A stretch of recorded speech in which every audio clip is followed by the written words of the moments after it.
The new podcast, In the Shadow of Princeton, starts as the matriarch of a prominent Princeton family is found stabbed to death in her locked basement. Investigators look from a serial attacker to her family to Princeton University students. One hot-blooded investigator sees a conspiracy. Is he way off base, or does privilege let you get away with murder?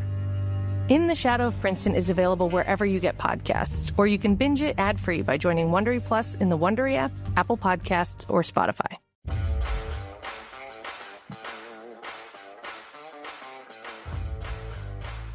It's the Jersey Blitz, NJ.com's high school football podcast.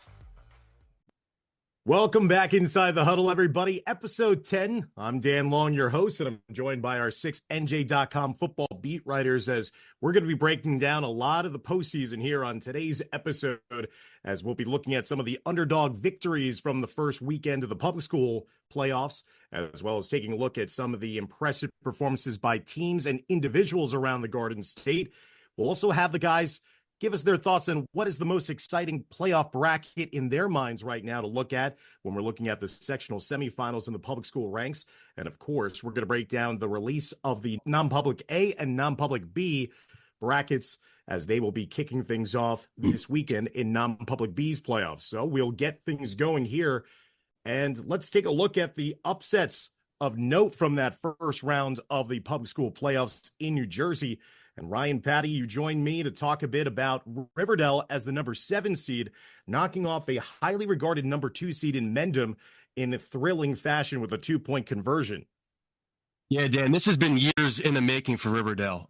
These juniors and seniors on this team had been thrown into the fire the past couple years in what were uncharacteristic years for this program. And they went 2-8 last year, and they scratched and clawed to finish over 500 2 years before that. If you told me 5 years ago that DJ Nymphius would have a 2-win season, I would have called you nuts because that hasn't happened since he first took the job almost 20 years ago. I mean, all this guy has done is win. But what makes this game fascinating is that everything this team kind of built up to for the past couple years came down to a 2-point conversion, and they got it done in overtime, 36-35.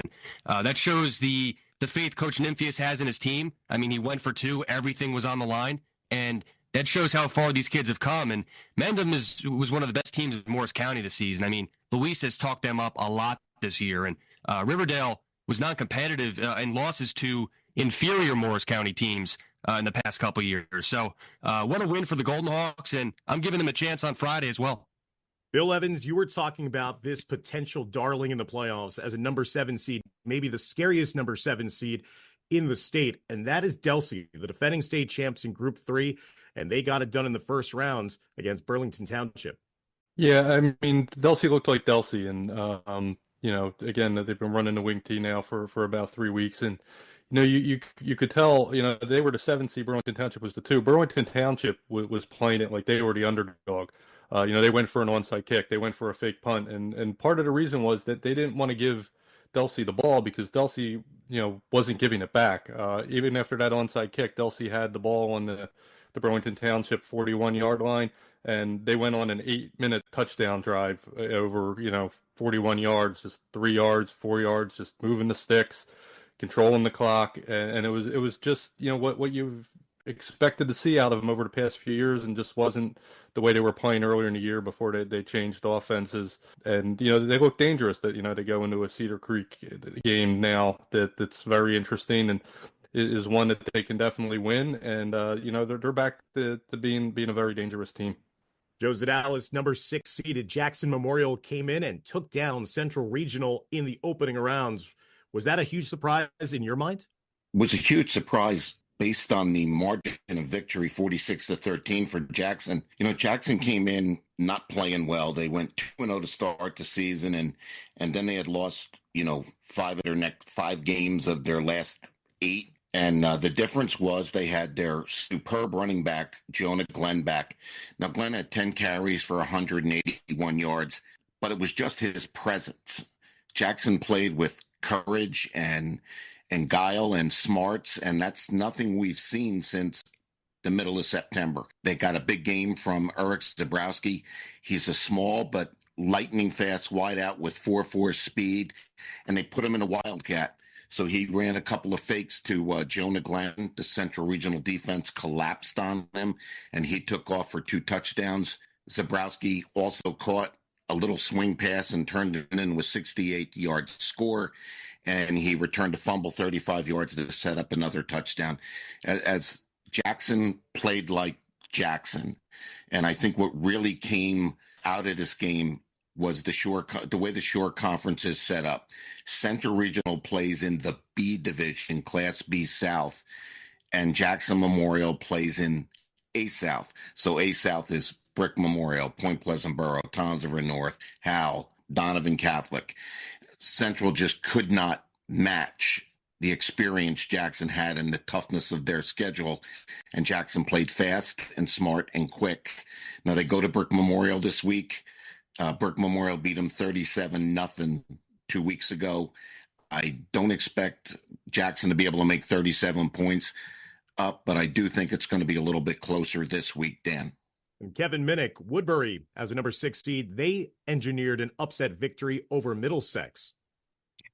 Yeah, Dan, to me, it's more of an upset as far as the seeding is concerned than it is what you would traditionally feel as an upset. Woodbury is a team that not too long ago won a state championship.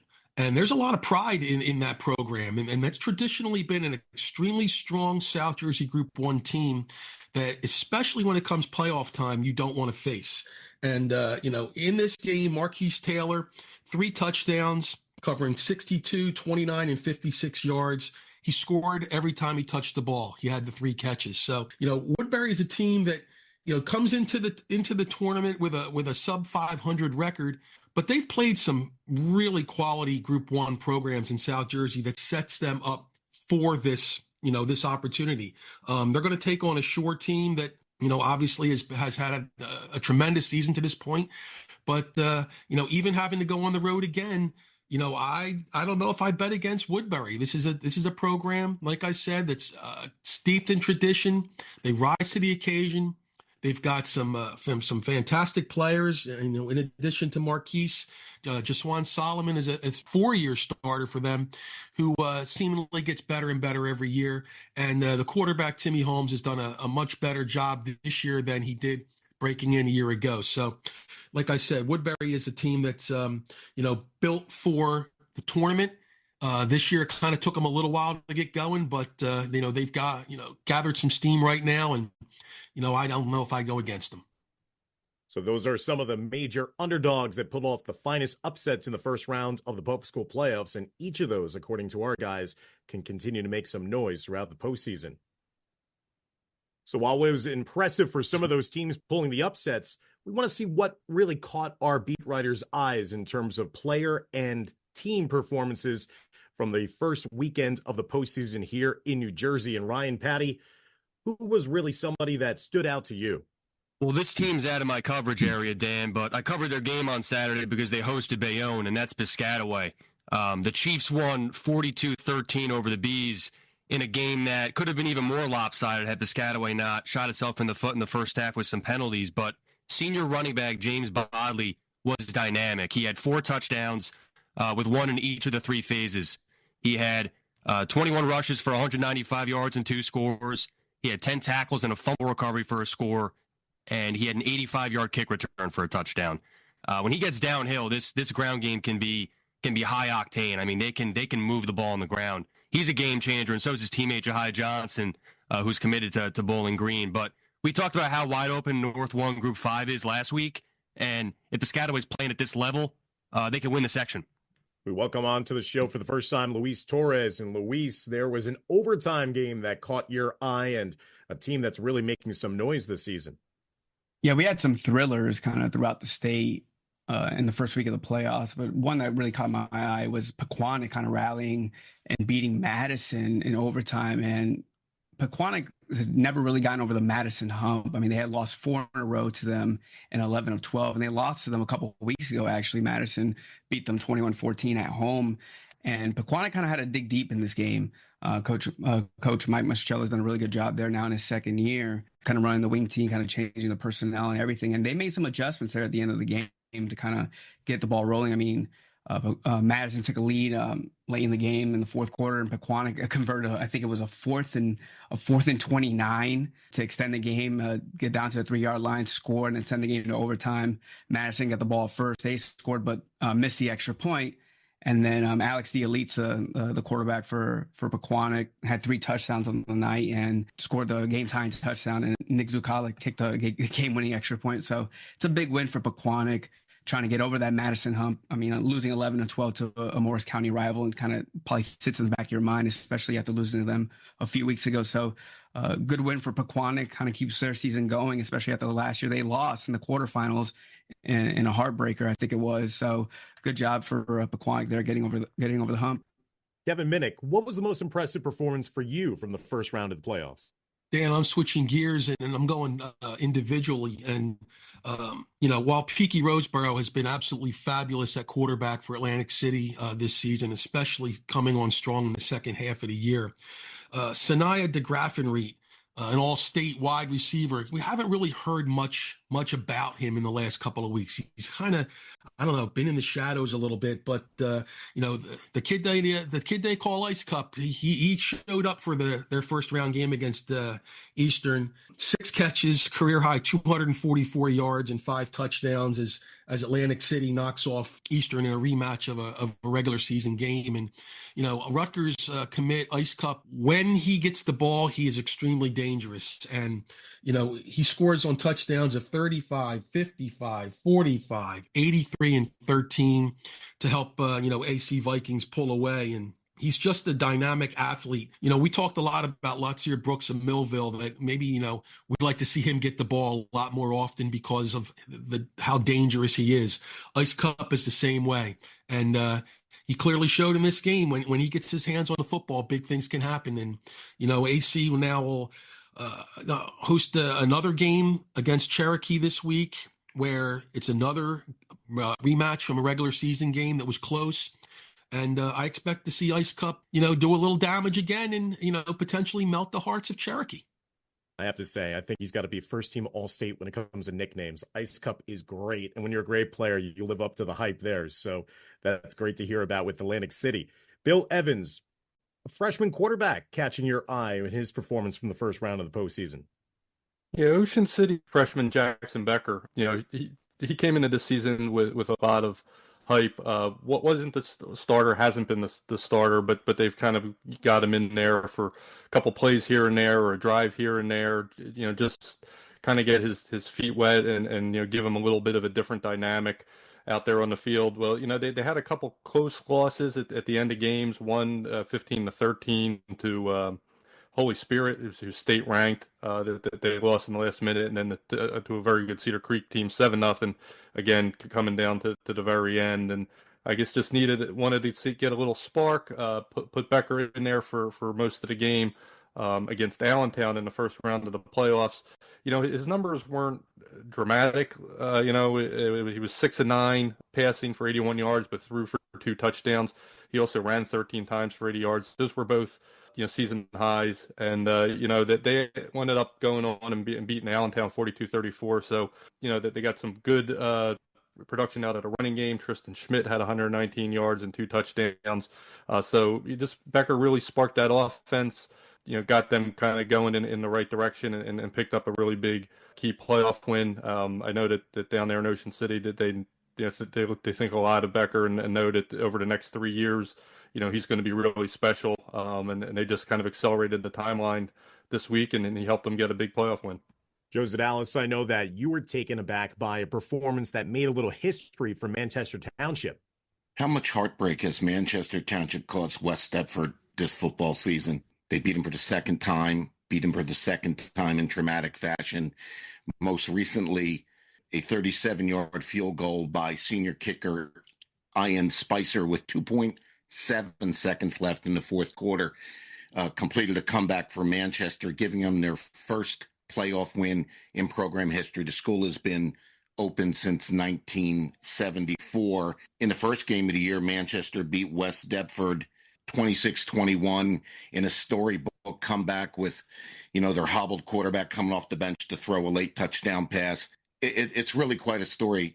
Tommy Farrell Jr., his dad was a longtime head coach at both Donovan Catholic and New Egypt, took the Manchester program over a couple of years ago, and he's really has the needle pointing up.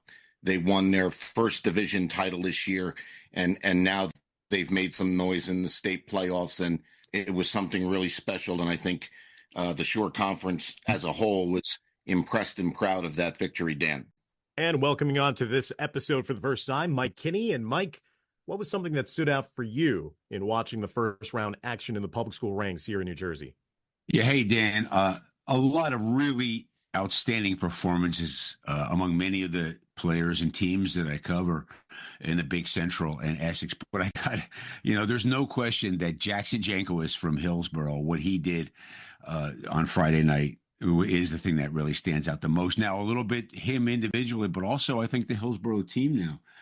They've won 5 in a row behind his outstanding running, and it really says a lot about how this team has adjusted and what it's doing at the right time of the year. I mean, Jankowicz, I tell you what, I thought he had his career game 4 weeks ago when he rushed for 170 yards and scored 4 touchdowns against Bridgewater.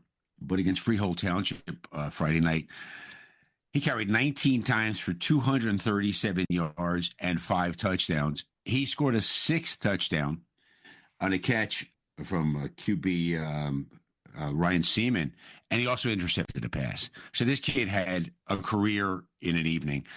He's been tremendous all year. He was good last year. He's very good last year for their 8-3 team. Rushed for over 1,000 yards, very steady. But there were a lot of senior components around him. He didn't have to do it all himself. Alex Reiling was the starting quarterback last year for Hillsborough. He was expected to come back this year, but he's an outstanding baseball player. Decided just to focus on baseball. He didn't play this year. Ryan Seaman is the backup. He's been the quarterback all year. Very good ball player, but it was a major adjustment in that multiple spread of Hillsborough's, I think, with Reiling not coming back. And because you didn't have that experience at QB this year, Hillsborough has missed some of its passing components early on. And with that being said, Jankowicz really had to carry a very big load with his running. And early in the season, high demand with their front-loaded schedule, which included Phillipsburg, Somerville, and Ridge in the first 5 games, all top 20 teams. Those were losses. But Hillsborough has adjusted, and a lot of that is that Jankowicz just said, Coach, give me the football. I will carry this team as long as I have to. He's not a kid who's going to thrill you with his moves, but he's going to hit the holes quick. He's very intelligent. He's going to follow his blocks. He's quicker than you think he is, and he's stronger than you think he is. And he might not wow you with his moves, but if you get in front of him, and he needs a couple yards for first downs, he's getting them. So Jackson with that 237-yard rushing game and his 6 touchdowns, that to me was amazing. So now we turn the page from the quarterfinals, looking at the sectional semifinals in the public school ranks. And I want to see what is the most exciting bracket according to all of our 6NJ.com football experts. Starting off with Ryan, Patti, what bracket jumps out to you as the most exciting for the semifinals? Dan, I'm going to talk about North 2, Group 3, and this is one of the brackets that we discussed in depth during our North Jersey preview last week. And in the bottom half of the bracket, you have a rematch of last year's Group 3 semifinal, and also the sectional final from the 2 years prior in West Essex against West Morris. This is the 6th meeting between these two in the last 4 years. I mean, it's absolutely incredible how many times these two have clashed. It's a battle of wing T teams. It's a battle of teams that seem to be on a very similar level, and I think it's going to be an outstanding game. And then on top, you have Old Tappan hosting Cranford, and Mike talked about that summer in Cranford game, and, it certainly lived up to the hype. And now Cranford gets its chance at Old Tappan, and Old Tappan hasn't looked like itself in each of the last 2 weeks. And, I think you could dial up any combination of teams in a potential championship matchup in this section, and I'd be pretty intrigued by it. So it's 4 great teams, and I think all of them have a chance at winning multiple games here down the stretch. Luis Torres, what is the exciting semifinal that you're looking and getting ready for this weekend? I'm going to talk about North 1, Group 4, and I think you have 4 teams here that can honestly win a sectional championship. I don't know how many.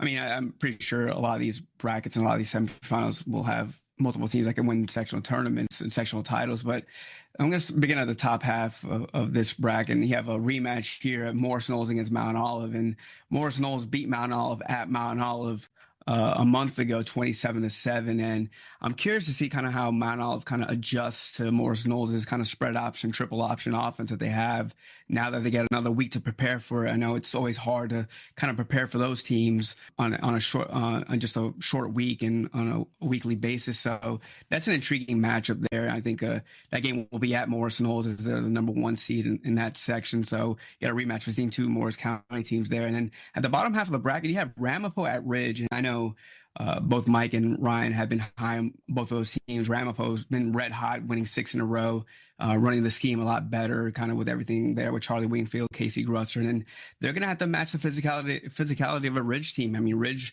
I mean, you look at the numbers. I mean, they love to run the ball. Aiden Stieglitz is a 1,000-yard rusher. He's got 19 touchdowns this year.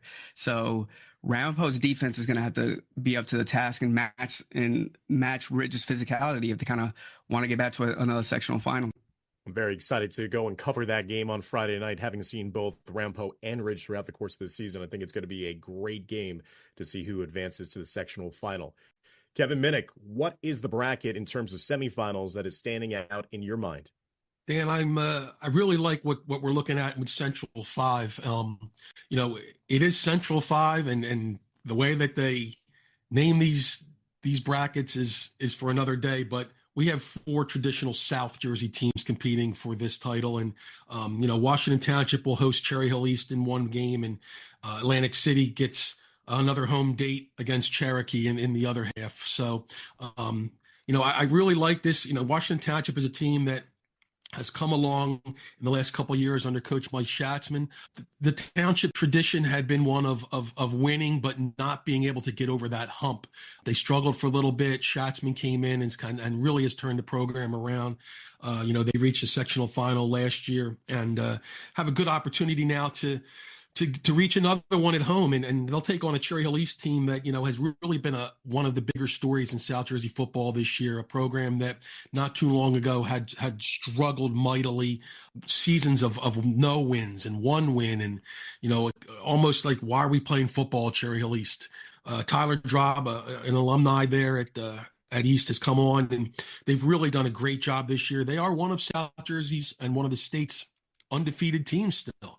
So, while the schedule that they played is not the schedule that they Washington Township had played this year, East is a legit team, and Township cannot overlook them. Then in the bottom half of the bracket, you got a 6 seed in Cherokee that has been decimated by injury, has not had what you'd think would be a Cherokee type of season.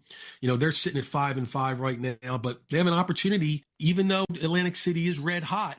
They have an opportunity now to get to another final, and Cherokee goes and knocks off Old Bridge on the road last week to advance, and Murad Campfield is their top back, who hasn't scored a ton of touchdowns this year. I believe he's only got 5 touchdowns, but he's rushed for over 1,200 yards. So Cherokee's going to try to keep the ball on the ground and really try to slow. They've got to slow down, basically the AC combination of Peaky Roseboro and Ice Cup. So, Atlantic City is on a roll. They did edge Cherokee the first time they played 18-15 back in the end of September. So it's a little bit of a revenge game, obviously, for Cherokee. But, we're talking high school football. We're talking kids. And, anything can happen in a one-game scenario. But, Central 5, I really like the way this is shaping up. And two very interesting games on the docket for this weekend. Bill Evans, what's the bracket that is the most exciting in the semifinals in your estimation? I'm taking a look at South 3. Now, the top half of the bracket is a rematch between top-seeded Hopewell Valley and the 4th-seeded Seneca. Hopewell Valley won the first round 35-12. I do think that will be a lot more competitive this time around.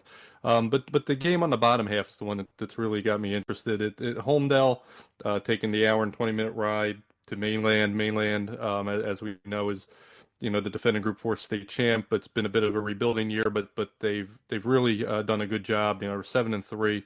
Their only 3 losses are to ranked teams. They have a veteran quarterback in John Franchini who's heading into his third postseason. Jake Plum, their wide receiver, has had a breakout year. And then with Holmdel, they have a really special junior quarterback in Jack Cannon, who's a dual threat guy. Last week against Oak Crest, I went to see them, and he ran for 5 touchdowns and 160 yards, made a couple key plays, just creating some things with his legs in terms of letting his receivers get open. And I just think that's going to be a really interesting game on that side of the bracket between a Mainland team that has a lot of recent tradition and is still very, very good, even if they're not the team of a year ago, and a Holmdel team behind Jack Cannon that can really maybe come on the road and get an upset here. I think that's going to be. I think both of these games are going to be real competitive in this bracket this weekend. Joe Zedalis, what is the thing that's standing out to you about South 2 as the bracket to watch for the most exciting semifinals? It's actually Central 2, Dan, but it's a very interesting bracket there. At the top of the bracket, you have number 1 seeded Rumson-Fair 9-0, trying to get back to its 3rd straight group final. They're going to host 8-1 Delran. And one of the reasons I think it's interesting is the comparison between the two teams. Rumson averages just a tick under 40 points a game. Delran has only allowed 41 points in its last 5 games. I think this is going to be a great matchup of terrific quarterbacks. Rumson-Fairhaven senior Owen O'Toole has been lights out all season. He only needs 26 yards to get to 2,000 passing yards for this season. And Delran comes back with Vinny Sacca, who has great bloodlines in a quarterback position. He's played so well for them, and I think that's going to be a great matchup. Delran has not allowed a 100-yard rusher in any game this season. Kellen Murray of Rumson-Fairhaven has 4 100 or more yard games this year. I think that's going to be a really terrific matchup. In the bottom of the bracket, another interesting one. You have Wall, the 3rd seed. They're 7-1, showing some dramatic signs of growth under veteran head coach Eddie Guerreri. They crunched Haddon Heights last week, 34-0, and they're going to play one of the more traditional playoff teams in New Jersey in Haddonfield. Haddonfield is 6-3. They've won 4 of their last 5. Last week, they gutted out a close game, 14-7 win over Hillside. Wall was rolled. But I think this is going to be a really good game. Both teams like to play physical football in the trenches. They like to run the ball first. So one of them is going to take a major step and is certainly going to have their hands full in the final, whether it's Delran or Rumson-Fairhaven to get through. A lot of great matchups there in Central, too. And Mike Kinney, what is the grouping that you are really looking at for the bracket that has some exciting semifinals on the horizon? Hey, Dan, I'm really liking the matchups in North 1, Group 5. Ryan Patti touched upon Piscataway last week in their win against Bayonne, and they're involved in one of those games. It's one I'm actually going to cover on Friday. Piscataway at West Orange, Piscataway the 3 seed and West Orange the 2 seed. So impressed by what West Orange was able to do without Charlie Lamort. Their starting quarterback, who was having a record-breaking year for them, injured 2 games ago when he's out for the season, so he didn't play last week against Linden. But I think Brandon LaBanca did a great job of just holding things down for West Orange at quarterback. But more so, last week I said for West Orange to survive in the playoffs or to thrive, I shouldn't even say survive. They needed to step up their ground attack, and they definitely did that. Last week, Farad Green rushed for 180 yards and 3 touchdowns in a win over Linden to advance against Piscataway. And Ryan touched upon Piscataway. They're just loaded with playmakers, athletes all over the field, and Jahai Johnson and James Bodley, who happen to be first cousins, are the keys there for Piscataway. Bodley's running the ball. He's so hard to suppress when he gets into the second phase. He just has an extra gear. And Jahai Johnson, Bowling Green commit, outstanding receiver and outstanding defensive player. And guys like Landon Purnell, sophomore quarterback, really learning his position as we go along, and you see his athletic ability too. So Piscataway's athletes, as well as West Orange's too, their ability, their receivers, and guys like Chris Barino at defense, fantastic. That's a game of athletes that I'm really has my interest. The other one is East Orange against Ridgewood. East Orange, 4 seed, had lost to Montclair, and they avenged that loss last week. And Ridgewood had lost 3 of 4, and wondered if they were in a tailspin. And they came back last week, and they had a big win over Passaic with Calvin Rand running 163 yards and 3 touchdowns, and not punchers, not 1 yard, 2 yard punchers. This kid ran what a last name you've got. I mean, what position you going to play? 41. 46 and 60-yard touchdown runs. So East Orange is going to have to deal with the running game of Ridgewood. What they've got to do is not allow Ridgewood to get the lead early, and they know that. And they know that very well, because there's no question they're studying the tape of the Ridgewood-Montclair game. Ridgewood beat Montclair earlier in the season 34-0, and Montclair beat EO, as I had said earlier in the season, and East Orange was dominating in the game against Montclair, but still they split with Montclair. So they've got, they certainly have to prepare for Ridgewood as well as they can and punch first against Ridgewood. They cannot allow Ridgewood to control the clock. But those 2 games, I think we're talking about 4 really good, very athletic and smart football teams. Should be a good bracket. So after taking the time to do our previews last episode for the public school playoffs, and then also breaking down everything that happened in the quarterfinals, it's now time to turn the page and give credit and attention to the non-public playoffs that are going to be kicking off this week, as well as then next weekend for the non-public A bracket. And in talking about the non-public seeding, what is under consideration also is that it is not like the public schools where it is just all a numbers game, and computers just will be the ones that are deciding factor of where you are seated based on your strength of schedule and quality points and the United Power rankings. But the non-public groups are seated by a committee behind closed doors, and then they decide in their mind who is worthy of the top seeds in both non-public A, which is an 18 field this year, and non-public B, which has been enlarged with a lot of teams moving from A to B this season. So a lot to discuss here and break down, and kicking it off will be Joe Zedalis. And Joe, what are your thoughts about the release of these non-public brackets in A and B, and certainly B raising a lot of eyebrows? Well, Dan, my problem is with the whole seeding process in general. At one point in my career for 19 years, I was one of 2 PowerPoints coordinators for the NJSAA. I've been involved in different rankings for wrestling and such. And I can tell you firsthand, there is no perfect system.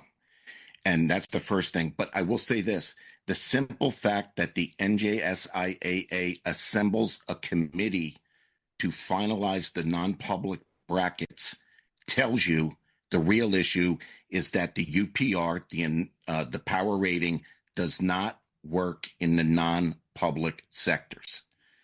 One of the big things is there's no transparency when it comes to the non-public brackets. They take a group of people, they put them in a room. You don't know how many there are. You don't know who they are.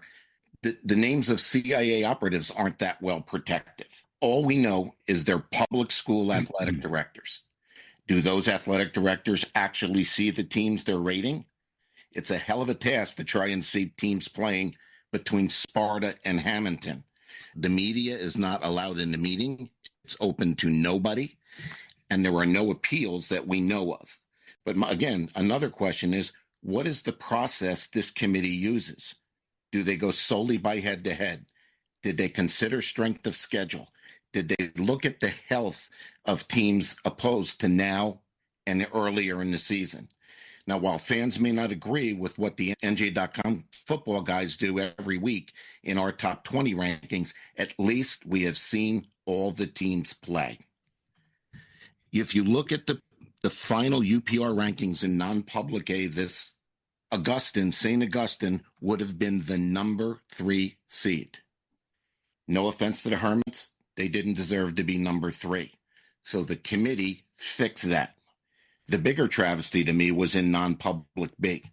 On October 4th, St. Thomas Aquinas lost to Paramus Catholic 35-34. The game was decided by one play. It should be noticed that Paramus Catholic was 2-2 at the time, and it had its starting quarterback and its outstanding running back, Xavier Williams. They played against Aquinas, ran for 440 yards and 4 touchdowns. 2 weeks later, Red Bank Catholic defeated Paramus Catholic without Green and Williams. You can't tell me Paramus Catholic is the same team now that it was back in October. The state made RBC the 2 seed, even though it had 5 opponents with a combined record of 11-31. The only thing that seemed to matter was it beat Paramus Catholic. But then the interesting thing, Dan, is they didn't make Aquinas the 3 seed. Instead, they put Paramus Catholic and Holy Spirit ahead of St. Thomas Aquinas. It just didn't make any sense to me. And we don't know why it was done or how it was done. You know, one coach said to me, who's playing in the non-public B bracket, said they seeded these teams on reputation, and it's really hard to argue with them. Going back to my days on the seeding committee, you know, when a coach called and said, well, hell, I should have been the number 3 seed, but I was number 5. We used to say to him, well, coach, the most important thing is you got in the tournament, and now you just have to beat that team a week earlier than you wanted to. There are rumors annually that the NJSIA is going to revamp the system. In the public school ranks, the numerical mathematics system is blind, cold, and impersonal. It's exactly what a ranking system should be. In the non-public ranks, however, it sees and it breathes. How can a committee completely ignore the same numbers public schools are forced to live with? It's not equal. It's not fair, and it doesn't need a tweak. It needs an overhaul. Those are great points, Joe. Ryan, Patti, you want to piggyback off of what Joe just said in terms of the seating committee for both non-public A and also for non-public B? Yeah, I mean, what an epic speech by Joe. I think he made a lot of great points.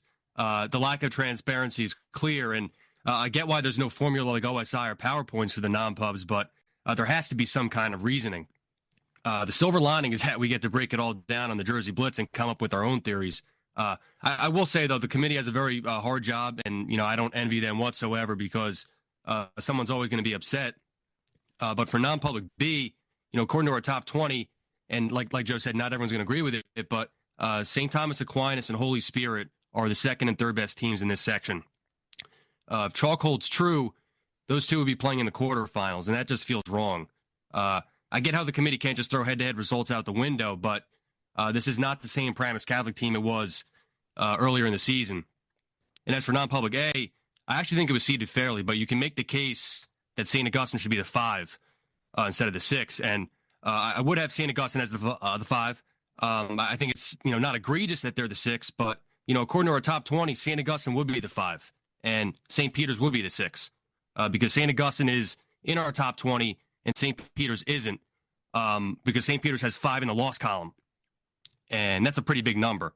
But I get it from the committee's perspective. I mean, you know, those 5 losses are the 5 of the best teams in the state, and I think it's possible that we're not having this discussion if St. Augustine had beaten Rancocas Valley.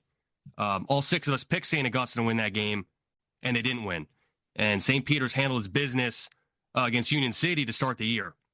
So, you know, there's a lot up for debate in non-public A, but I think getting the 6 seed could be a blessing for St. Augustine because based off of last week, you know, they're very much in that game against Del Barton, I think. I think they have a very good chance to win that game because Del Barton's flirted with some losses.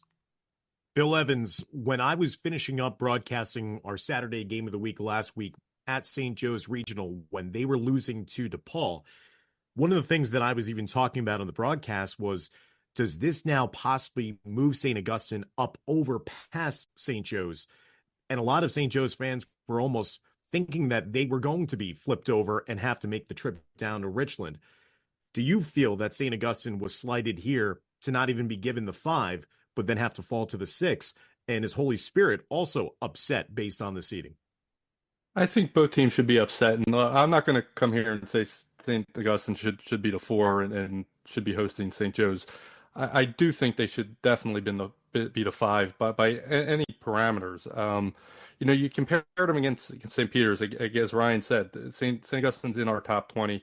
St. Peter's is not. St. Peter's does not have a real significant win this season. St. Augustine is coming off a win over Millville, which was a very, very big win for them against a ranked team. You look at all the parameters. St. Augustine has a better record.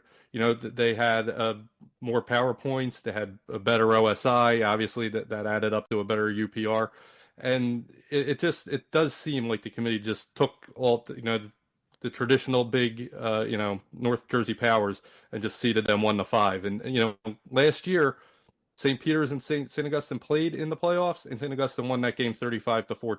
Now I know these are different teams, but there has been over the past couple of years, you can see that St. Augustine has played with some of these teams. And I really think it was disrespectful for them to be the 6th seed behind St. Peter's. There was really no criteria that should have given St. Peter's that 5 seed. And then you look at Holy Spirit again. We going by our rankings, they would have been the 3 behind DePaul and St. Thomas Aquinas.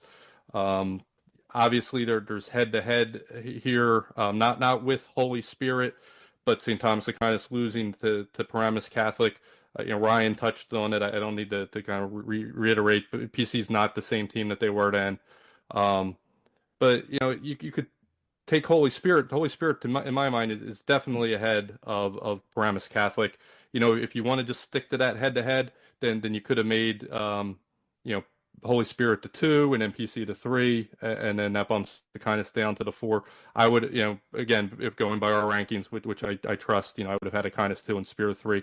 I think, they got a really tough draw now, having to go to DePaul, in the semifinals. And you look at, and I think that the committee looked at head-to-head, and obviously head-to-head is important, but it's not the only thing. And I don't think they looked past that. That they obviously took RBC and put them ahead of PC, and took PC and put them ahead of St. Thomas Aquinas. You go a little further down.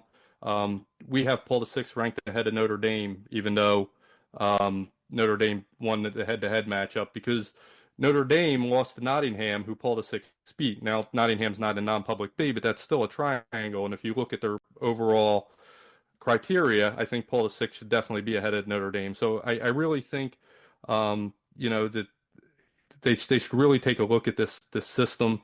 And yes, head-to-head should count, but power points and OSI and UPR and quality wins, overall record, all that stuff should be factored in. And I think it's just it's kind of confusing in terms of, when you look at it, why some of these teams got seated where they were. And I do think that St. Augustine and Holy Spirit definitely got the short end of the stick. Luis Torres, your thoughts on the non-public seating? I know that's something that we always talk about at different games, and trying to hypothesize what the seating committee would be thinking about. And kind of, it looks like they're trying to promote and encourage some of these teams from all around the state to maybe venture out a little outside their comfort zones and play a harder schedule. And maybe that's one reason why the northern teams were benefiting from higher seeds. But again, you think a lack of consistency is also the problem based on how they seeded the tournament from a year ago.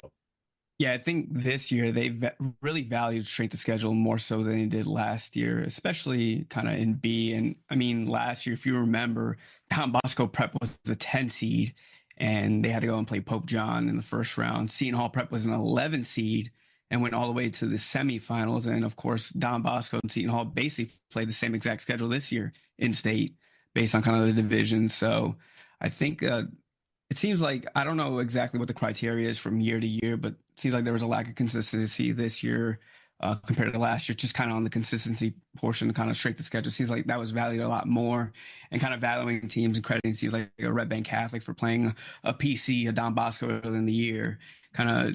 And it seems like Aquinas really didn't get the same thing for playing against playing PC on the road in the game that went to overtime that Joe touched on early in the segment. So it seems like the consistency isn't always there. On that end, it seems like that could be just an A because it's only 8 teams this year compared to what it was last year. So it seems like there's a lack of transparency, kind of lack of consistency, kind of how we're left in the dark and kind of just trying to guess. And you mentioned, like, we were talking in the St. Joe's parking lot after Saturday's game. It was like, all right, where do we think everything's going to fall? And it's kind of didn't really fall the way that we thought it would in both A and B in terms of kind of how the seeds fell. And Mike Kinney, we've been name dropping St. Thomas Aquinas left and right here in this segment.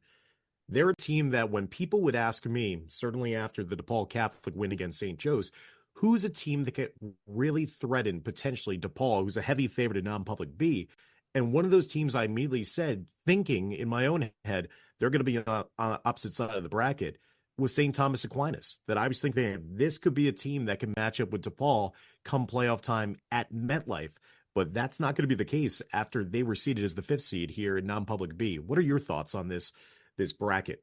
Yeah, Dan, thanks. I think definitely it's unjust from St. Thomas's point of view. Now, if you look at the evidence strictly score, and you're talking to someone and say, okay, how should they be seated? And you're speaking of St. Thomas and Paramus Catholic, and the only information you have is Paramus Catholic won the game. You'd say, okay, logically, Paramus Catholic should be seated ahead of St. Thomas. But Joe touched upon it, and some other people touched upon it. There are particulars involved here that I doubt very much the seating committee either had the information or didn't acknowledge the information. And that is, Paramus Catholic played St. Thomas. It was an overtime win. Great win for Paramus Catholic, no question about it. Over a month ago. Overtime win for Paramus Catholic. A fully healthy Paramus Catholic, which is not so now. They've lost 2 key players who aren't playing right now, and yet Paramus Catholic was seeded number 3. Now, St. Thomas loses an overtime game against Paramus Catholic without its best running back over the last 2 years. Chase Young did not play that game. He's back. He's back, and he is the player he has been for St. Thomas, which is why they won 3 games in a row, one of them against a very, very good St. Joe's Metuchen team. So he's back in the lineup. Paramus Catholic is now weakened, and yet St. Thomas sits at number 5, and I believe they should be number 2. I believe here you're looking at St. Thomas was penalized strictly for that loss against Paramus Catholic. I don't see the same case being in Brad Penn Catholic situation for having lost to Rumson-Fairhaven. Is Rumson-Fairhaven a fantastic public school program? Yes, absolutely. But they lost soundly to Rumson-Fairhaven, and I doubt that game was really inspected at all when it came to that seeding. Because if that's the case, then St. Thomas should be rewarded for some really tough wins against an Elizabeth team, against Saraville, against Edison, and of course that St. Joe's game I brought up. Here's another thing too. St. Thomas was no doubt punished for the loss to Paramus Catholic. Weighed heavily that Paramus Catholic won that game, and they sit now in 5 in non-public B. I have to ask the question. I know St. Peter's, with an awful record this year, is sitting at number 5 ahead of St. Augustine in A. St. Peter's lost to Paramus Catholic. So how much was its loss to Paramus Catholic weighed in their seating in A? Or was it completely dismissed because Paramus Catholic sits in B and St. Peter's is in A? If I'm St. Thomas, I'm thinking, I almost would rather be in A right now. I don't know. Maybe I'd get, fairer shake because Paramus Catholic would not be in that picture. So, yeah, I think if I'm St. Thomas, I'm not real happy that I'm sitting at number 5 and I'm going to have to travel and play a DePaul team that I lost to 13-10 last year in the semifinals, and I'm going to have to play them again in the semifinals. Well, guys, thank you so much for giving us your thoughts. I know I'm biased in saying this, but I believe that this could be all rectified if they had all of you guys as part of that seating committee going forward. Because like you said, each of you have been able to see these teams throughout the course of the season. And I think it's the eye test that goes into a lot of this. And I think going forward, while there is no clear solution, it makes a little more sense when you have people who understand what's going on here and have seen these non-public powers playing the different tier of non-public teams throughout the course of the season, then it would lead to an easier and understandable bracket. But a lot of conversations to be had for other days. Thank you so much, guys, for breaking down the non-public bracket, as we will be able to kick off the coverage of non-public B as part of one of our broadcasts this weekend on NJ.com. I will be on Saturday in Sparta as Pope John is going to be playing host to Camden Catholic in that matchup in the first round in the non-public B bracket. On Friday night, I will be in Ridge for a great one as Ramapo takes on Ridge in that sectional semifinal in the bracket in Group 4. So a lot more going on. We'll also have another great game in Passaic Tech taking on Elizabeth. You could watch all those games if you're an NJ.com subscriber on NJ.com/watch. You can watch the games live as well as anytime on demand. And a reminder for fans that from the opening kickoff to the end of the season, NJ.com's award-winning staff of reporters and photojournalists put you in the middle of the action for in-depth coverage of all the football games around New Jersey, including photo galleries, recaps, previews, and stats. Visit NJ.com/HS Sports. So another great episode has come to an end here on the Jersey Blitz. I'd like to thank my cohorts, Luis Torres, Ryan Patti, Mike Kinney, Kevin Minnick, Bill Evans, Joe Zedalis, and our quarterback, Brian Decon, for taking us across that goal line. So enjoy your football this weekend in New Jersey, and we'll be back next weekend for our next look at the playoffs on the Jersey Blitz. I'm Dan Long. Take care, everybody.